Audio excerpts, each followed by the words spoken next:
मेवाड़ की भूमि को सशक्त नमन करते हुए और एकलिंग जी को प्रणाम करते हुए आज मैं प्रिया एक ऐसे विषय पर चर्चा करने जा रही हूँ जिसके बारे में, एक ऐसे वीर शिरोमणि के बारे में आपने सुना भी होगा और पढ़ा भी होगा। उनका नाम है वीर शिरोमणि महाराणा प्रताप, जिनका जन्म 9 मई 1540 को कुंभलगढ़ में हुआ था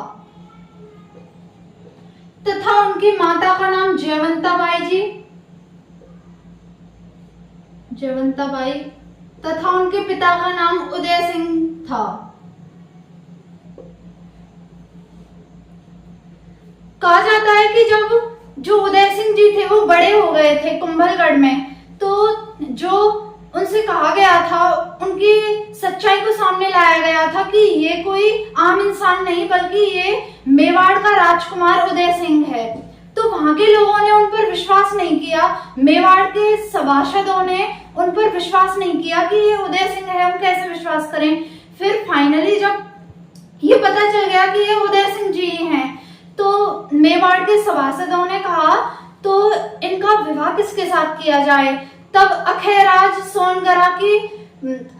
सोनगरा ने कहा कि मैं अपनी पुत्री का इनके साथ विवाह करूंगा, और उनकी पुत्री का नाम था जयवंताबाई जी।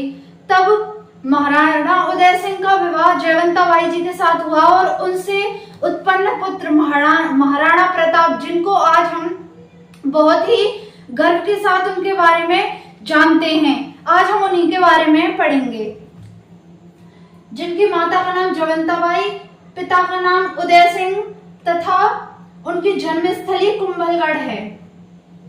कुंभलगढ़। बहुत सारे लोग 9 मई को छोड़कर इनका जन्म किसी अन्य तिथियों को भी मनाते हैं, तो आप देखेंगे वो इनका जन्म ज्येष्ठ शुक्ल पक्ष की तृतीया को मनाते हैं। ये कुछ हमारे पहले पूर्वज इस तरीके से इनके जन्मदिन को मनाते हैं। तथा इनके बचपन का नाम कीका था। वैसे तो मेवाड़ के जितने भी जो बच्चे थे, छोटे बच्चे हुआ करते थे, उन सबको कीका ही कहते थे। जो जब उदय सिंह जी, अमर सिंह जी जितने भी छोटे होंगे सब तो उनको कीका ही कहा जाता होगा, लेकिन अब किताबों में दे दिया गया है कि महाराणा प्रताप को इस नाम से बचपन में संबोधित किया जा रहा था, तो हमें भी यही पढ़ना पड़ता है कि इनके बचपन का नाम कीका था। इनका जो शासन का समय था वो था 1572 से 1597 तथा टोटल जो वर्ष थे वो थे 29 वर्ष। 29 वर्ष तक इन्होंने राज्य किया था, 25 वर्ष तक इन्होंने अपना राज्य किया था, और इनकी जो राज्य सीमा थी वो थी मेवाड़। अब हम देखते हैं कि जब महाराणा उदय सिंह की मृत्यु हुई तो उसके बाद क्या हुआ। पहले क्या होता था कि जो राजा बनने वाला होता था, मीन्स जो राजा का उत्तराधिकारी होता था, उसे अपने पिता के अंतिम संस्कार में उपस्थित नहीं होने दिया जाता था, क्योंकि उसके राज दरबार की तैयारियां होने लग जाती थी, उसके राज तिलक की तैयारियां होने लग जाती थी। लेकिन जब महाराणा उदय सिंह जी की मृत्यु हुई तो वहां पे उनके पुत्र राणा प्रताप, शक्ति सिंह और अन्य उनके पुत्र उपस्थित थे, लेकिन जो उनका छोटा बेटा भटियाणी रानी धीरबाई के द्वारा उत्पन्न पुत्र जो जगमाल था वो वहां पे उपस्थित नहीं था, और उसके राज्याभिषेक की तैयारियां चल रही थी। फिर वहां के जो सामंत थे उनसे उन्होंने कहा कि इस समय जो मेवाड़ है उसमें सबसे ज्यादा शक्तिशाली राजपूत वीर कौन है। सब लोगों ने कहा कि महाराणा प्रताप। तो उनको जगमाल को राजा क्यों बनाया जा रहा है, हम जगमाल को अपना राजा नहीं बनाएंगे, महाराणा प्रताप को अपना राजा बनाना चाहते हैं। और उन्होंने वहीं गोगुंदा में उनका राज तिलक कर दिया, जो कि एक शमशान घाट है। मतलब सर्वप्रथम महाराणा प्रताप का जो राज तिलक था वो गोगुंदा में हुआ था। और जब वो चित्तौड़ के महल वापस आए उनका अंतिम संस्कार करके, तो वहां के सामंतों ने कह दिया जगमाल से कि तुम यहाँ के राजा नहीं हो, इसलिए तुम राजगद्दी पे से चले जाओ, यहाँ के राजा महाराणा प्रताप हैं, इनको ही हम अपने राजा बनाना चाहते हैं। अब जो जगमाल था वो घमंडी था, तो उसे बहुत ज्यादा क्रोध आ गया। अब उसने चित्तौड़ महल को ही छोड़ दिया और वो अकबर के पास चला गया। तो सबसे पहले अकबर के द्वारा जो उसको राज्य दिया गया था वो था जहाजपुर। जहाजपुर सबसे पहले जगमाल सिंह को जहाजपुर दिया गया। उसके बाद आधी सिरोही उसे भेंट कर दी गई थी अकबर के द्वारा। और जो पुनः जो महाराणा प्रताप का राज्याभिषेक हुआ था वो कुंभलगढ़ में हुआ था तथा वो 28 फरवरी 1572 को हुआ था।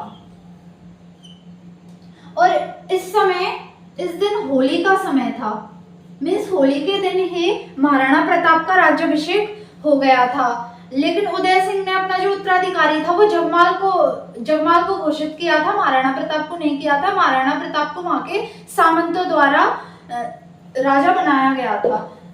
अब जब अकबर को ये बात पता चली कि महाराणा प्रताप राजा बन चुके हैं,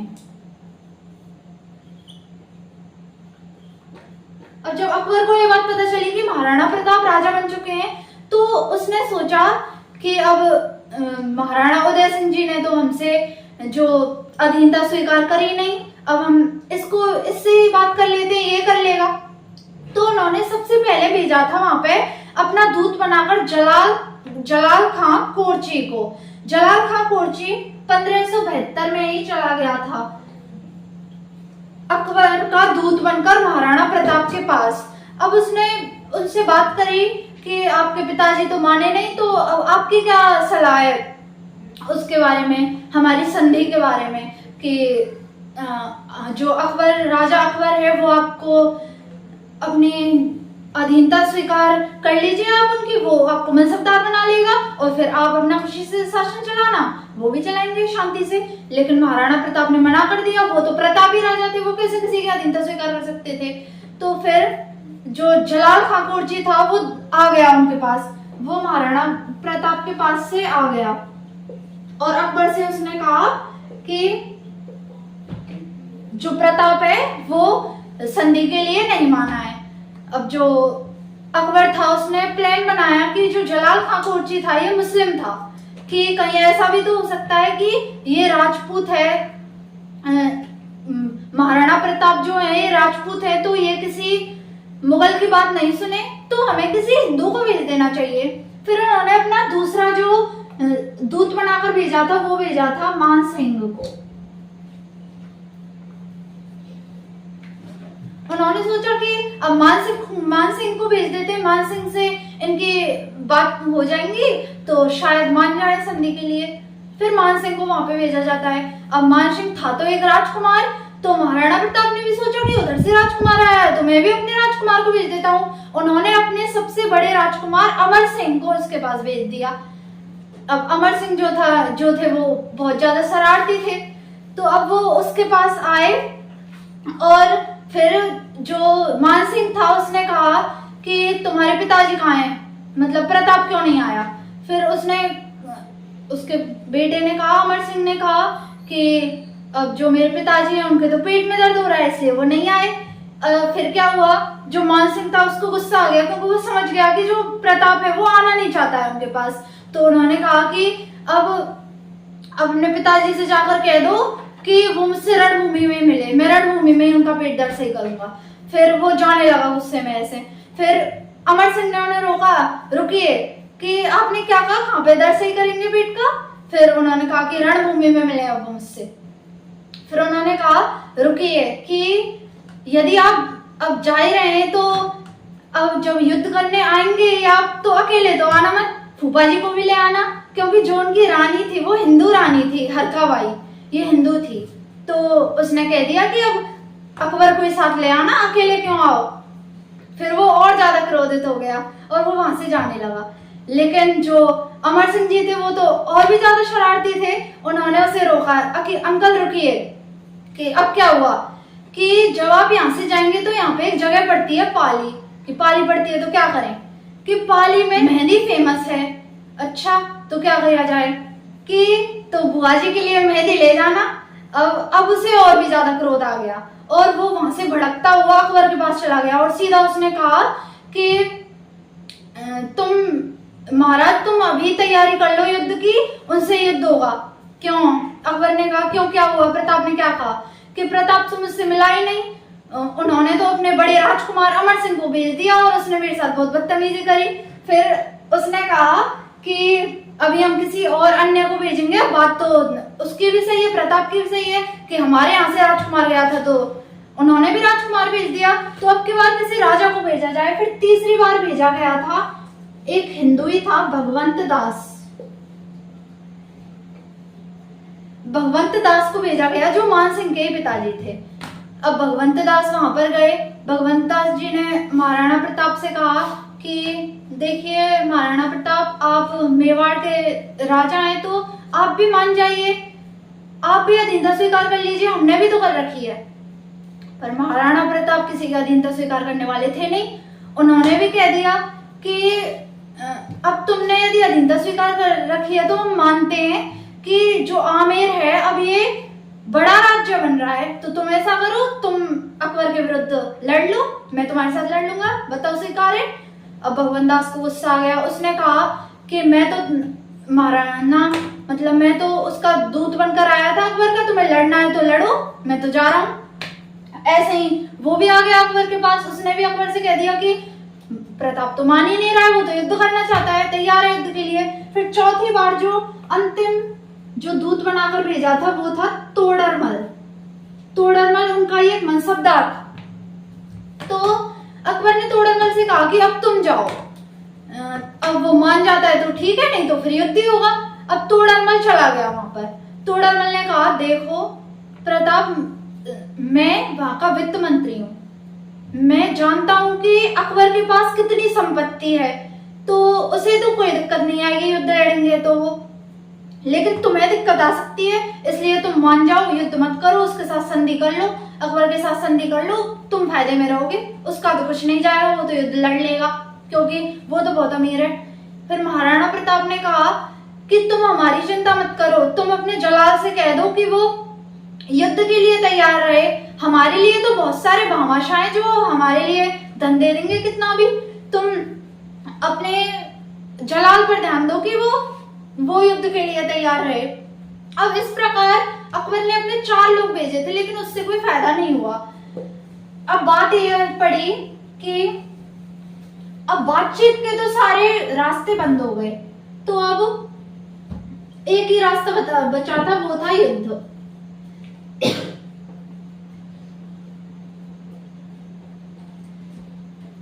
अब एक ही रास्ता बचा था युद्ध का, तो उन्होंने कह दिया कि अब तो युद्ध ही होगा, क्योंकि वो तो मानने के लिए तैयार ही नहीं है किसी प्रकार से, तो युद्ध करो।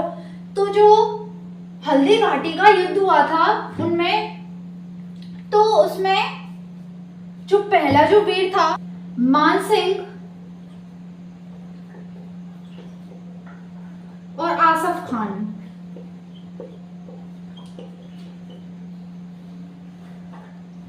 मुगल बादशाह अकबर की तरफ से तो मान सिंह और आसफ खान गए, महाराणा प्रताप की तरफ से ग्वालियर के राजा रामाशाह अकेले नहीं गए थे, उनके साथ उनके बेटे शलीगैन प्रताप सिंह और भवानी सिंह भी उनके साथ गए थे। तथा अफगानों में जो प्रताप की तरफ से युद्ध लड़ने गए थे वो थे हाकिम खान। भीलों की तरफ से पूंजा भील तथा सलूमर से जो गए थे वो थे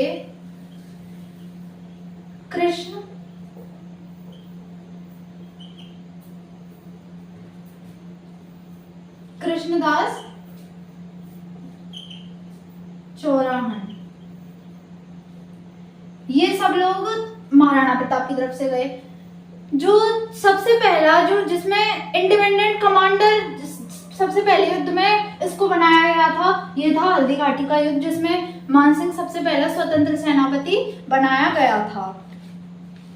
अब जो सबसे पहले तो हल्दी घाटी के युद्ध में जो सेना थी, महाराणा प्रताप की सेना थी, वो मुगल सेना पे बहुत भयंकर तरीके से टूट पड़ी।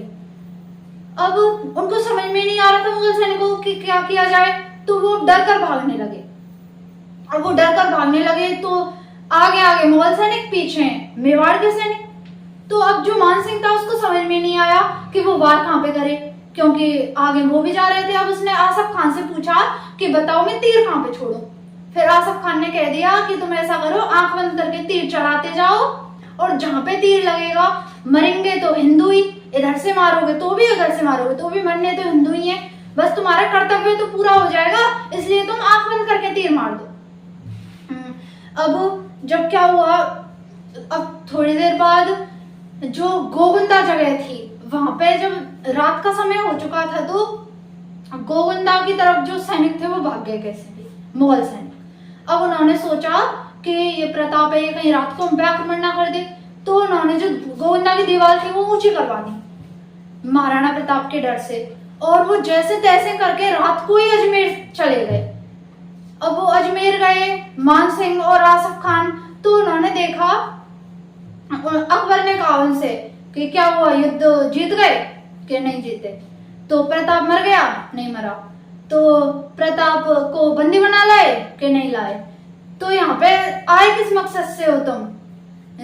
ये सोचा था तुमने कि हम खुश हो जाएंगे और तुम्हें इनाम दे देंगे।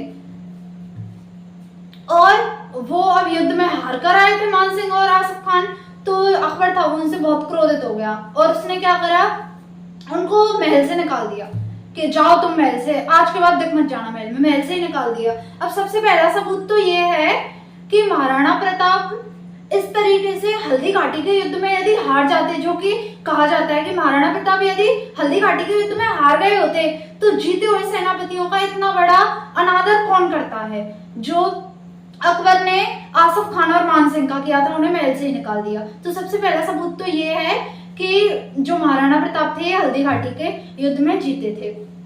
अब आगे बढ़ते हैं। अब जब इनको पता चल गया अकबर को कि ये तो युद्ध नहीं जीते, तो 1576 में 1576 में अकबर खुद गया उदयपुर।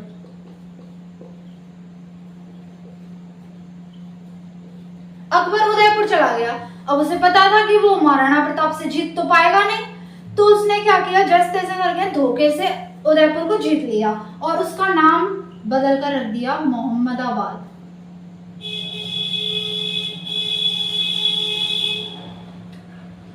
उदयपुर का नाम बदलकर उसने मोहम्मदाबाद कर दिया। अब जब युद्ध हो रहा था तो जो मानसिंह था उसका एक घोड़ा था जिसका नाम था मर्दाना, और महाराणा प्रताप के घोड़े का नाम था चेतक, ये हाथी था सॉरी।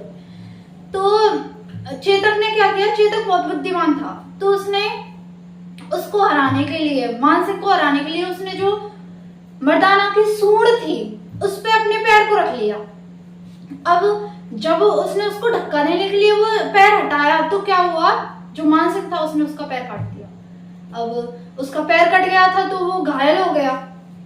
तो महाराणा प्रताप ने सोचा मेरा घोड़ा घायल हो गया है तो मुझे बाहर चले जाना चाहिए इसका इलाज करवाने के लिए, और महाराणा प्रताप वहां से अपने घोड़े को लेकर चले गए। उस समय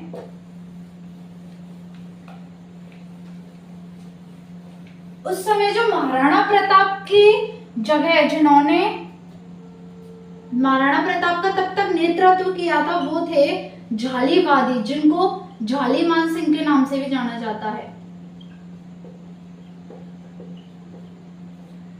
जब महाराणा प्रताप चेतक को लेकर गए थे तो इन्होंने नेतृत्व किया था महाराणा प्रताप के, मतलब राज चिन्ह धारण किए थे और उनकी जगह पर युद्ध किया था, इसलिए इनका नाम आज भी बहुत जगह जाना जाता है।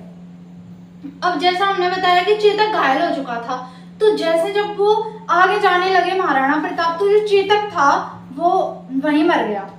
अब चेतक मर गया तो वो थोड़ा आगे चलकर एक जगह है वहीं बालीचा नाम की जगह पे जो वो था उसकी मृत्यु हो गई चेतक की, तथा यहाँ पर ही उसकी छतरी बनी हुई है। ये सवाल पूछा जाता है, चेतक की छतरी कहाँ पे बनी हुई है? बालीचा। अब उनका घोड़ा मर गया और उसकी समाधि बना दी गई बालीचा में। अब क्या हुआ उसके बाद एक हम देख लेते हैं कि जो हल्दी घाटी का युद्ध था, इसे और किन नामों से जाना जाता है? तो इसे गोगुंदा के नाम से भी जाना जाता है। ये बात हम आपको बताना भूल गए कि एक व्यक्ति था जिसका नाम था बनायुद्दीन मुकद्दर उत्तवारिक। ये जो था ये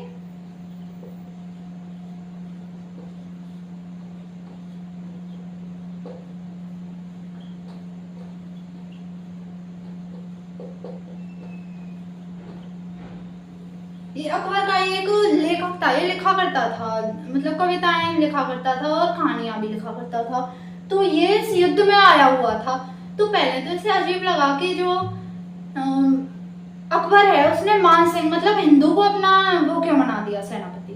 लेकिन जब उसने अकबर से पूछा तो उन्होंने कहा कि ये मान सिंह है, इसे अपनी वीरता पर बहुत ज्यादा घमंड है, तो मैंने इसे भेज दिया। इसलिए अब जो वो था बनायुद्दीन, इसे संतुष्टि हो गई। और ये एक ऐसा वीर था जिसने आंखों देखा वर्णन किया है हल्दी घाटी के युद्ध का, और इसने ही गोगुंदा, बैटल ऑफ गोगुंदा हल्दी घाटी के युद्ध का नाम रखा है। बैटल ऑफ खेमनर इसका नाम रखा था अबुल फजल ने। अबुल फजल अकबर का एक फ्रेंड भी था और उसका एक दरबारी भी था, तथा मेवाड़ की थर्मोलॉजी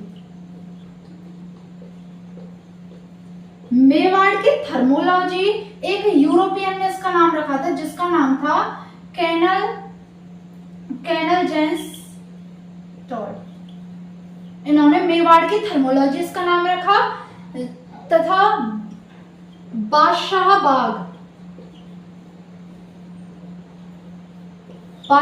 हल्दी घाटी के युद्ध का दर्शन लाल श्रीवास्तव के द्वारा नाम रखा गया था। अब हम आगे देख लेते हैं कि जो हाथी थे उनमें कौन कौन से हाथी थे जिसने युद्ध में सहायता करी थी। तो मुगलों की तरफ से तो एक तो था गजमुक्ता, और एक जिसके बारे में हमने बताया वो था मर्दाना। ये दोनों तो मानसिंह की तरफ से थे, और दो थे महाराणा प्रताप की तरफ से, ये भी हाथी थे। एक तो था लूंडा और एक था राम प्रसाद। अब जो मुगल थे उन्होंने राम प्रसाद जो हाथी था इसको जैसे तैसे करके इसे पकड़ लाए, और अकबर ने जब इसका नाम पूछा कि इसका नाम क्या है तो सैनिकों ने कहा राम प्रसाद।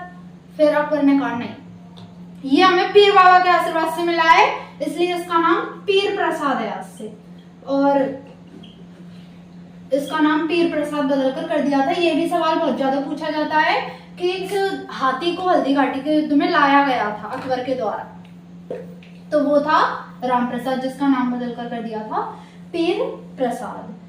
अब हल्दी घाटी का युद्ध जब समाप्त हो गया तो एक और मेन युद्ध था, वो था कुंभलगढ़ का युद्ध। कुंभलगढ़ इसको प्रताप की राजधानी के नाम से भी जाना जाता है, और यहाँ पे जो युद्ध करने गए थे वो थे सहवाज खान। सहवाज खान ने कुंभलगढ़ का युद्ध किया था, और इसने कितनी बार आक्रमण किए थे? 3 बार इसने कुंभलगढ़ पर आक्रमण किए थे। एक तो 1587, 1578 और 1579। कोई भी राजा नहीं था जिसने कुंभलगढ़ पर राज्य कर लिया हो, लेकिन एक बार 1578 में सहवाज खान ने इसे जीत लिया था, और तब तक के लिए जो महाराणा प्रताप थे अब उनको कुंभलगढ़ से निकलना पड़ा जब इसने जीत लिया तो, और अपनी जो अस्थायी जो राजधानी थी वो बनाई आवरगढ़ को। आवरगढ़ वहीं की एक जगह है। आवरगढ़ को अपनी अस्थायी राजधानी बनाया था।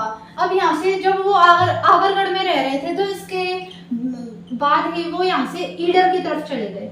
ईडर महाराणा प्रताप की ससुराल थी, वो ईडर की तरफ चले गए तथा वहां पे ईडर में एक जगह पड़ती है चूलिया नाम की। चूलिया नाम की जगह पड़ती है, जो वहां से एक भामाशाह आए।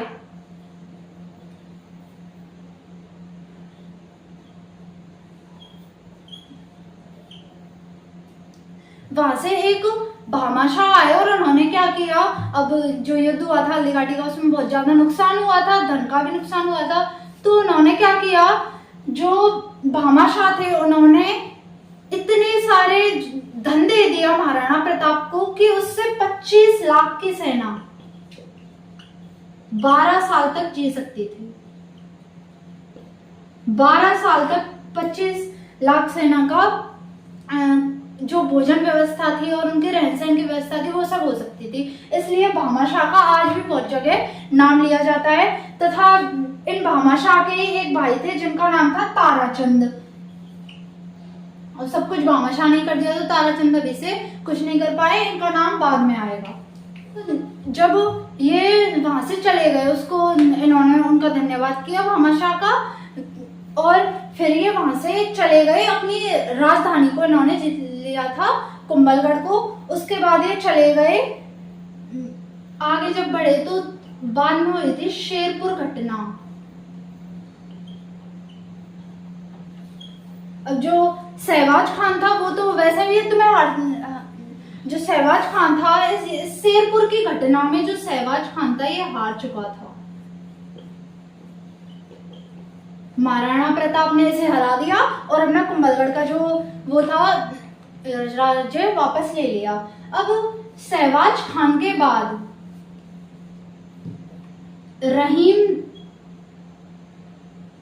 रहीम दास खाने खाना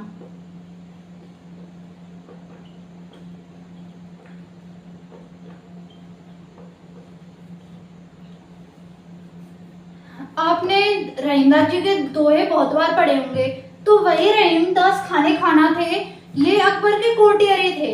अब इन्होंने रहीमदास को भेज दिया, रहीमदास जी को, कि जाओ तुम युद्ध करने जाओ। तो इन्हें भेजा गया था 1580 में। अब ये बेचारे कविताएं लिखते थे तो इनको युद्ध करना तो आता नहीं था, तो इन्होंने क्या किया, एक उपाय सोचा, ये वहीं पर ही जाकर रहने लगे, क्योंकि अब इतने दिन के लिए युद्ध पे जा रहे हैं तो जो इनकी फैमिली थी उसको तो ले जाते ही थे। तो ये अपनी वाइफ के साथ और अपने बच्चों के साथ चले। तो जो रहीमदास खाने खाना थे उन्होंने युद्ध नहीं किया महाराणा प्रताप से, और शिकार खेलते थे और वहीं पड़ाव डाल लेते थे अपना, जहाँ पे इनका पड़ाव डल रहा था मुगलों का, वहां पे ये पड़ाव डाल लेते थे। अब कुछ दिनों बाद इन्होंने अकबर के लिए ये संदेश भिजवा दिया, झूठा संदेश भिजवा दिया कि हमने प्रताप को पकड़ने की बहुत कोशिश करी लेकिन हम प्रताप को नहीं पकड़ पाए। तो अब ये संदेश भिजवा दिया गया। तो अब अकबर सोचने लगा कि अब किसको भेजा जाए। तो एक दिन क्या हुआ, महाराणा प्रताप सोच रहे थे कि अब बहुत दिन से अकबर मुगलों की तरफ से आक्रमण नहीं हो रहे हैं, तो इसका क्या कारण है। उन्होंने अपने सभासदों से पूछा, तो फिर उनके सभासदों ने कहा कि रहीमदास खाने खाना युद्ध करने आए, अब वो युद्ध लड़ नहीं रहे। तो महाराणा प्रताप ने कहा चलो कोई नहीं, और वो पहाड़ों से समतल स्थानों की तरफ आ गए। अब जब वो पहाड़ों से समतल स्थानों की तरफ आ गए तो एक दिन क्या हुआ, जो अमर सिंह जी थे वो घूमने ऐसे टहलने जा रहे थे, तो उन्होंने देखा कि जो मुगलों का जो कैंप थे वो बिल्कुल सूने पड़े हुए थे। तो अमर सिंह जी वहां पे पास गए उन कैंप के और उन्होंने आवाज लगाई, रहीम रहीम रहीमदास रहीमदास। पर वहां से कुछ महिलाओं की आवाज आई और महिलाओं ने कहा कि रहीमदास जी तो यहाँ पे नहीं है। फिर अमर सिंह जी ने पूछा कि कहाँ गए रहीमदास जी, कि वो तो शिकार खेलने गए। तो यहाँ पे कोई और पुरुष है कि नहीं, वो भी शिकार खेलने गए। तो ऐसा करो तुम ही आ जाओ। और वो उनको पकड़ के ले गए, फिर उनको गिरफ्तार कर लिया। अब फिर वो उन्हें मेवाड़ के महल में ले आए। तो महाराणा प्रताप ने उनसे पूछा कि क्या हुआ, इनको क्यों लाए और कहाँ से लाए हो। फिर अमर सिंह जी ने कह दिया कि कोई नहीं, मैं इनको ऐसे ही पकड़ लाया, वहां पे थी ये, तो मैं इस मैटर को सुलझा लूंगा, आप अपना काम कर लीजिए। अपने पिताजी से ऐसे कह दिया। पर महाराणा प्रताप ने कहा कि बताओ तो सही, कहाँ से आई हैं ये, कहाँ से लाए हो, कौन है ये? तो उसने बताया कि ये रहीमदास खाना के साथ आई थी, तो मैं इनको पकड़ लाया। तो अब महाराणा प्रताप को गुस्सा आ गया।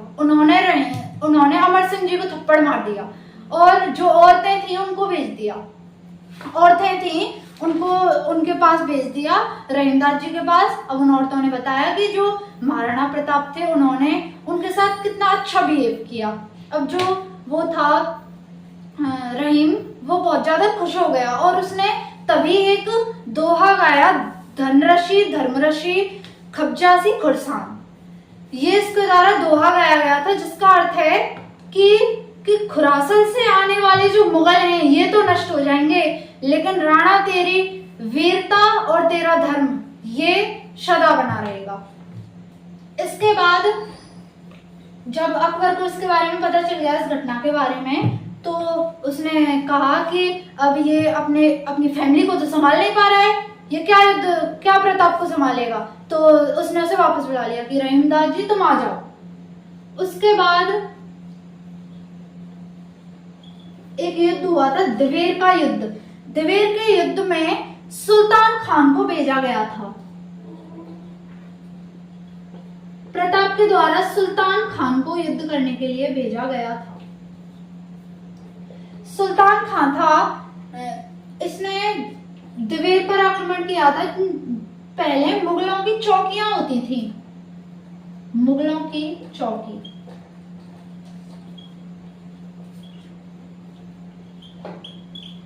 तो डूंगरपुर में उनकी जो चौकी है उसका नाम है देवल, उदयपुर में देवरी, पाली में देसुरी और राजसमंद में दिवेर। और ये जो दिवेर है ये बहुत ज्यादा फेमस है। अब महाराणा प्रताप उस समय भी पर्वतों के इलाके पे थे। जब सुल्तान खान को पता चला कि जो प्रताप है ये तो उधर चला गया, पहाड़ों में चला गया, तो उसे खुशी हुई कि देखो हमसे प्रताप डर गया। अब तो उनको बहुत ज्यादा खुशी हो गई। और 1582 में ये युद्ध हुआ था, जिसमें जो सबसे ज्यादा वीरता दिखाई थी वो दिखाई थी महाराणा प्रताप के पुत्र अमर सिंह जी ने। अमर सिंह जी ने बहुत ही वीरता के साथ युद्ध किया। इन्होंने घोड़े सहित ही सुल्तान खान को चीर दिया बीच में से। इसलिए ये जो युद्ध है ये अमर सिंह जी के लिए फेमस है, दिवेर का युद्ध। वैसे तो दिवेर का युद्ध अब कहीं नाम नहीं है, जितना हल्दी घाटी के युद्ध का जितना नाम लिया जाता है, जितना पॉपुलर है, इतना इसे पॉपुलर नहीं माना जाता। कोई ज्यादातर लोग इसका नाम नहीं जानते। पर ये पहला अमर सिंह के द्वारा लड़ा गया महान युद्ध था। अमर सिंह ने टोटल 17 युद्ध लड़े थे और जिसमें ये जीते भी थे। अब कुछ विद्वान लोगों के द्वारा जो दिवेर का युद्ध था, इसको मेवाड़ का मैराथन नाम दिया गया। क्या नाम दिया गया? मेवाड़ का मैराथन। ये भी सवाल बहुत बार पूछा जाता है कि दिवेर के युद्ध को क्या कहा जाता है? मेवाड़ का मैराथन। अब हमें यहाँ तक पढ़ा तो इससे हमें एक बात पता चलती है कि जो हल्दी घाटी का युद्ध हुआ था इसमें महाराणा प्रताप के साथ भील भी थे और बहुत जातियों के लोग थे। तो इसका मतलब जो महाराणा प्रताप थे ये संगठन बनाने में बहुत अच्छे थे। तो ये बात जानी जाती है। अब 1559 में उदयपुर की जो स्थापना हुई थी वो हुई थी 1559 में। जिस समय जो अमर सिंह जी थे वो बस 17 साल के थे। इस समय पर उदयपुर की स्थापना हुई थी। अब जब दिवेर का भी युद्ध हार गए प्रताप को, अकबर को पता चला कि हम दिवेर का भी युद्ध हार चुके हैं, अमर सिंह ने उसे मार दिया सुल्तान खान को, तो उसे बहुत ज्यादा गुस्सा आया। अब उसने एक और युद्ध किया, जगन्नाथ कछवाहा का मेवाड़ पर आक्रमण।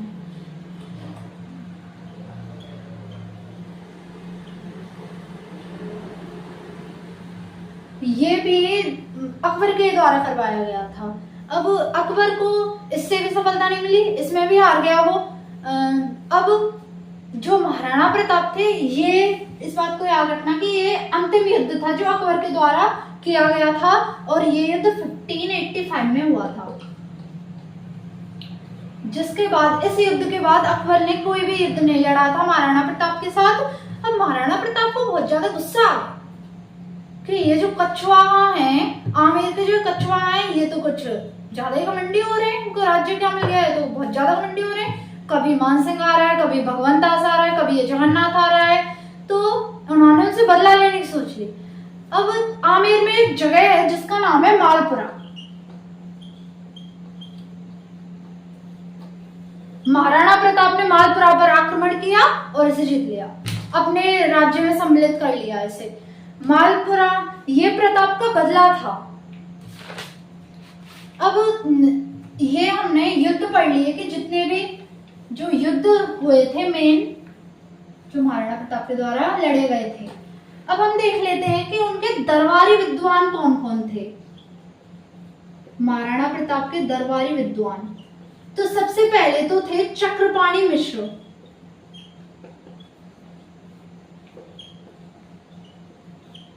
चक्रपाणि मिश्र जो कि इनके मित्र भी थे और एक बहुत बड़े ये विद्वान भी थे, जिनके द्वारा 3 पुस्तकें लिखी गई थी, राज्याभिषेक, मुहूर्तमाला तथा विश्ववल्लभ। राज्याभिषेक को तो आप समझ ही रहे होंगे कि राष्ट्रतिलक कैसे किया जाता है। मुहूर्तमाला मतलब जो एस्ट्रोलॉजी आप पढ़ते हैं, ये मुहूर्तमाला हो गई, किसी भी काम को करने का सही समय क्या है, योग क्या है। और विश्ववल्लभ इसे भी आपने सुना होगा, हॉर्टिकल्चर मतलब इसे उद्यान विज्ञान भी कहा जाता है। उद्यान विज्ञान भी इसे कहा जाता है। अब इस बात से पता चलता है कि जो महाराणा प्रताप थे वो कहीं ना कहीं प्रकृति प्रेमी भी थे, क्योंकि इन्होंने चक्रपाणि मिश्र से कहा था कि तुम ये किताब लिखो, जो विश्ववल्लभ है इस किताब को लिखो। अब इनके दूसरे जो इनके एक वो थे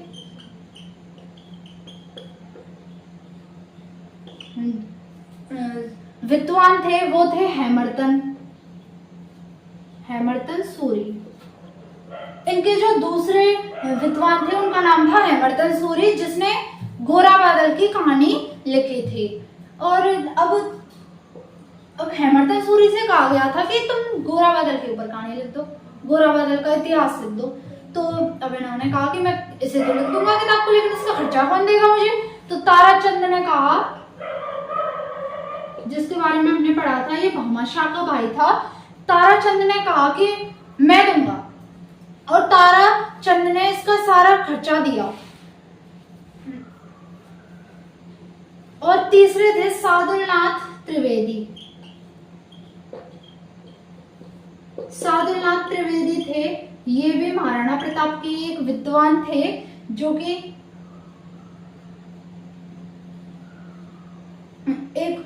मंडेर के थे। इन्होंने उदयपुर इंस्पिरेशन लिखा था, उदयपुर इंस्क्रिप्शन इन्होंने लिखा था। अब महाराणा प्रताप की अब मृत्यु हो जाती है। अब इन्होंने राजकाज बहुत संभाल लिया था अपना 25 वर्ष तक, तो अब इनकी मृत्यु हो जाती है 19 जनवरी 1597 में इनकी मृत्यु हो जाती है। जब इनकी मृत्यु की खबर अकबर तक जाती है तो वो भी बहुत ज्यादा दुखी होता है, और वो कहता है कि प्रताप, तुम जैसा वीर आज तक ना तो कोई हुआ है और ना कोई होगा, कि जिसके मरने पर उसके दुश्मन की भी आंखें नम हो गई। और उनकी मृत्यु जो हुई थी ये चामंड में हुई थी। चामंड एक जगह है वहीं, चामंड। चामंड में एक पंडोली स्थान है, वहां पर इनकी छतरी बनी हुई है। महाराणा प्रताप की छतरी कहाँ पे बनी हुई है? पांडोली में। अब एक सवाल पूछा जाता है कि जो महाराणा प्रताप थे वो कौन कौन से 2 राज्यों को नहीं जीत पाए थे? तो सबसे पहला तो था चित्तौड़गढ़, एक तो चित्तौड़गढ़ को नहीं जीत पाए थे, और दूसरा मांडलगढ़, इसको भी ये मुगलों से नहीं जीत पाए थे। ये सवाल बहुत ज्यादा पूछा जाता है। और जो महाराणा प्रताप की छतरी है, इसमें टोटल जो खंबे हैं वो हैं 8 खंबे। ये कंप्लीट होता है वीर शिरोमणि महाराणा प्रताप का इतिहास।